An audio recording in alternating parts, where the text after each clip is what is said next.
అభివృద్ధి మాటలు మాట్లాడని అబద్ధపు మాటలు, ఒక గోబెల్స్ ప్రచారం. వీళ్ళ పేరు తీసుకొని జోసెఫ్ గోబెల్స్ అని పెట్టుకుంటే బాగుంటుంది. నేను చూస్తున్న గత 14 నెలల నుంచి ప్రజలు వాళ్ళని ఓడించి మాకు తీర్పిచ్చారు. మేము ప్రజల మ్యాండేట్ మేరకు ప్రభుత్వాన్ని సమర్థవంతంగా ప్రజాపాలన ముందుకు పోతున్నాము. మంచైనా చెడైనా పూర్తిగా ప్రజలకు మేలు చేయాలనే ఉద్దేశంతో ముందుకు పోతున్నాము. ఈ ఎస్ఎల్బిసి టనల్ వరకు తెలంగాణలో 30 టీఎంసీలు గ్రావిటీతో వస్తుంటే ఒక 2-3 వేల కోట్ల పనులు మిగిలితే వాళ్ళు వదిలిపెట్టిపోయిన విషయాన్ని గుర్తు చేస్తున్నా.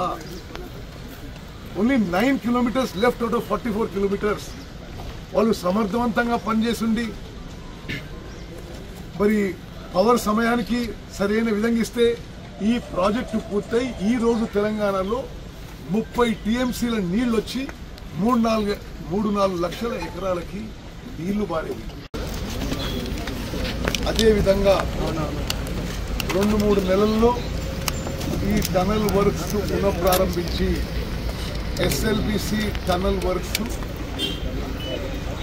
పూర్తి చేయడం మా దృఢ సంకల్పంతో మేము ముందుకు పోతున్నాము.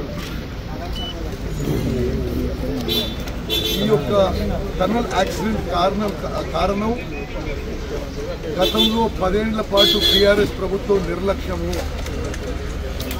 కనీసం వచ్చిన పెద్ద మనుషులు డీ వాటరింగ్ కి పవర్ కూడా ప్రొవైడ్ చేయలేదు.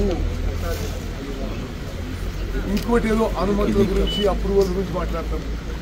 వాళ్ళు 10 ఏళ్ల పాటు అధికారంలో ఉన్నారు, 10 ఏళ్ల పాటు పనులు జరుగుతున్నాయి, మేమే ఎక్కువ ఖర్చు చేసిన అంటున్నారు. మరి ఈ ద్వంద్వ వైఖరి ఏదో అర్థం కావడం లేదు. వాళ్ళు 10 ఏళ్ల పాటు ఎస్ఎల్బిసి టనల్ అండర్ కన్స్ట్రక్షన్ ఉండగా మేమే పనులు చేయించిన అంటున్నారు వాళ్ళు.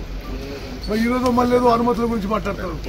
అన్ని అనుమతులు ఉన్నాయి, as per rules and procedures ముందుకు. మీకు కొంత విషయం చెప్పాలి. వాళ్ళ ప్రభుత్వానికి మా ప్రభుత్వానికి తేడా. ఈరోజు